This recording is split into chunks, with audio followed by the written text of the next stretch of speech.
think you're safe, Charlie. I don't want to get up that early. But I was going to ask you, can I still come on the show next year? Absolutely, absolutely. Maybe I can get paid for some commentary or something. Well, we appreciate your being here, and best to Ernie and Lisa. Brian and I and a lot of other folks have enjoyed being on the show and answering questions of Vermonters, communicating with them, which is what's so important about retail campaigning in the Green Mountain State. And Dorothy and I are honored to be here to kick off the campaign for my friend, your friend, our next governor, Brian Dubie.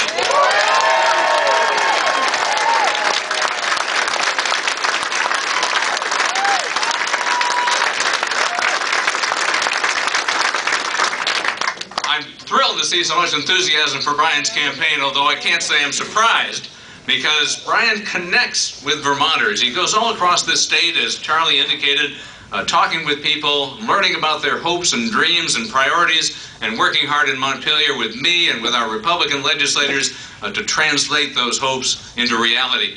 So Brian knows how to talk with people, how to understand what they want for the future of our Green Mountain State, and that's why I'm convinced that he's going to win in November. He's going to be our next governor.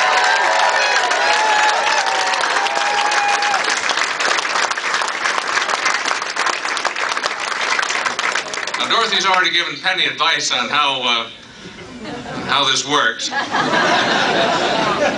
How we have to leave notes for each other and on the kitchen counter and communicate through email sometimes, but it's the kind of commitment that Penny understands, and let's all welcome our next First Lady, Penny Dubie.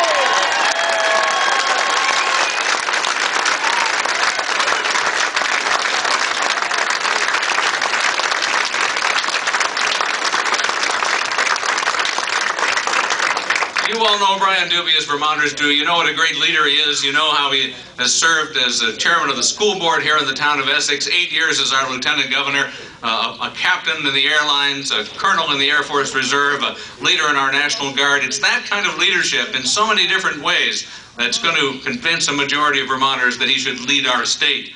And that's what we're going to do during the next few months. Now, I've been around a little while, and I have a pretty good idea of what would happen next year if someone other than Brian is elected, because we've seen some evidence of that over the last couple of years.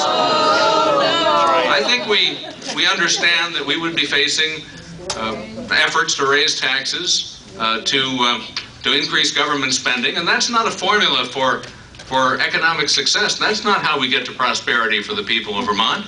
The supermajority under the Golden Dome is out of the mainstream. Vermonters know it.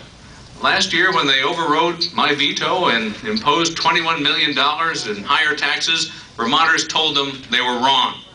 And then this year, some of them saw the light.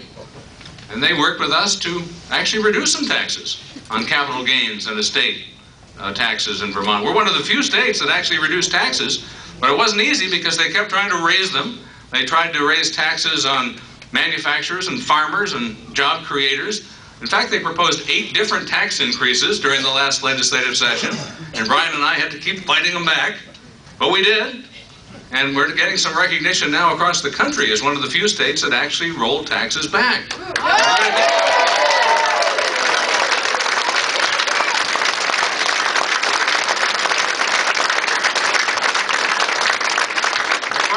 Brian understands what we need to do to create jobs for the next generation of Vermonters.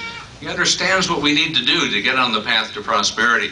He understands that we need a tax structure that encourages investment. He understands that we need a regulatory system that doesn't take years to navigate.